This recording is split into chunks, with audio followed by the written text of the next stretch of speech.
Yes, I know I'm late to the party, but I gotta tell you I finally got around to finishing Invincible Season 2. It's a really solid follow-up to Season 1.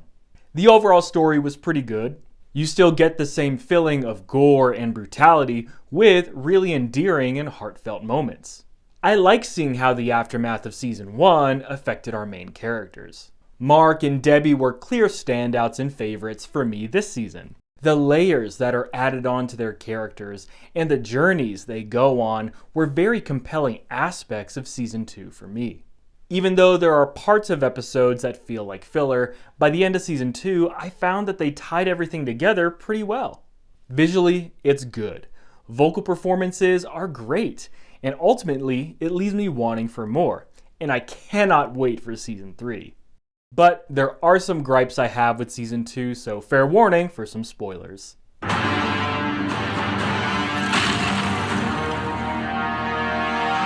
Personally, I didn't really like the multiverse angle. It doesn't help that entertainment media is very saturated with multiverse content nowadays, so seeing it in one of my favorite shows was a bit of a downer.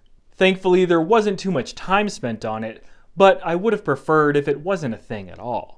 I did like how the storyline played out with Angstrom Levy and Invincible. Angstrom, starting out with noble pursuits, but then ultimately turning into the villain, was good.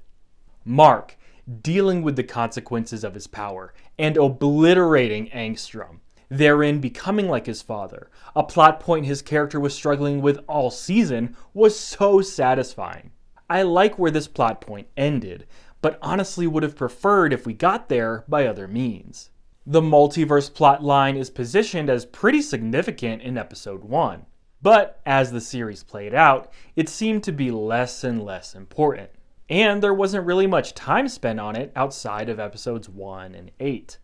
It seems more important to the story to have Mark's character reconcile his morality as a hero with his unbelievable power. The question of will he become like his father or be better than his father is at the heart of Season 2 and is so important. And I don't think we needed a comparatively underwhelming multiverse storyline to convey that. As great as Sterling K. Brown's performance was, Angstrom didn't feel more menacing than Villain of the Week for me, despite being positioned as the big bad for Season 2. Honestly, Anissa was more terrifying than Angstrom's character. Speaking of Viltrumites, there was not enough Omni-Man. I really liked the handful of times he showed up, but his absence this season was very noticeable. I am so invested in the Viltrumite part of the story and the implications of Nolan's decisions that I just want more.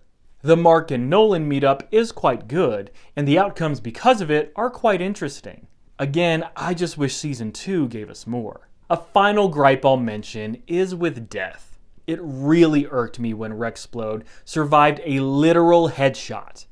I get that he's the comedic relief for the show, but I'm not really a fan of his character, and killing him off was completely fine with me.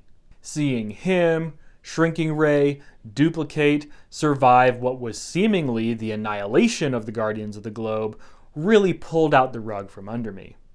I wanted their supposed deaths to stick and have extreme ramifications for the story later on. But alas, alive they are. And that's the gist to my review of Season 2 of Invincible. This is one of my favorite shows out there, and Season 2 was a satisfactory follow-up to the unexpected surprise of Season 1. I love how this show can subvert expectations, deliver awesome, brutal, and gruesome action, all whilst providing a really touching and heartfelt story. What did you think of Season 2? What was your favorite part of the season? Are you as excited for Mark and Eve as I am?